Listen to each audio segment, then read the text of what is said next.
सबसे बड़ा पैगाम ये है कि आज तराल का इलाका बिल्कुल अमन के माहौल का इलाका बन गया है, जहाँ पर तरक्की और खुशहाली का माहौल जो है वो बाकी जगहों की तरह फिर से पैदा हो रहा है। तराल मिलिटेंसी से लगभग मुक्त हो चुका है। इसके लिए मैं आवाम को, लोगों को मुबारक देना चाहता हूँ, नौजवान बच्चों को मुबारक देना चाहता हूँ कि वो दहशत का रास्ता, तशद्दुद का रास्ता, बर्बादी का रास्ता छोड़ के अमन के रास्ते पर चल रहे हैं।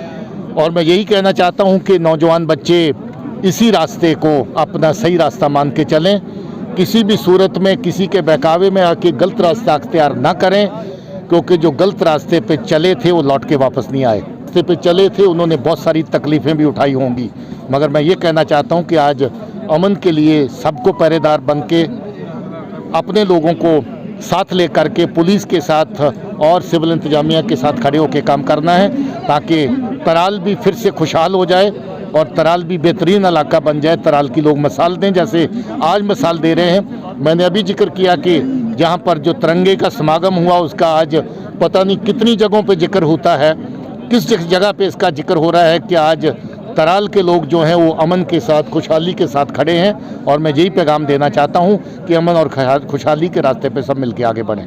मैंने सुना है कि जो है, मगर पुलिस हाउसिंग कॉरपोरेशन को मैं डायरेक्टली नहीं देखता हूँ। अगर पुलिस हाउसिंग कॉरपोरेशन ने कोई प्रोजेक्ट टेकअप किए थे, मैंने उनका नोट कर लिया है, उनका चेक कर लेंगे कि किस वजह से उनके पैसे नहीं है। देखिए, हॉस्पिटल पुलिस के प्रोजेक्ट नहीं है, ये सिविल के प्रोजेक्ट हैं। सिविल के प्रोजेक्ट में अगर कोई पैसा रिलीज़ नहीं हुआ तो कंसर्न डिपार्टमेंट जो है इसका, वो हेल्थ डिपार्टमेंट है।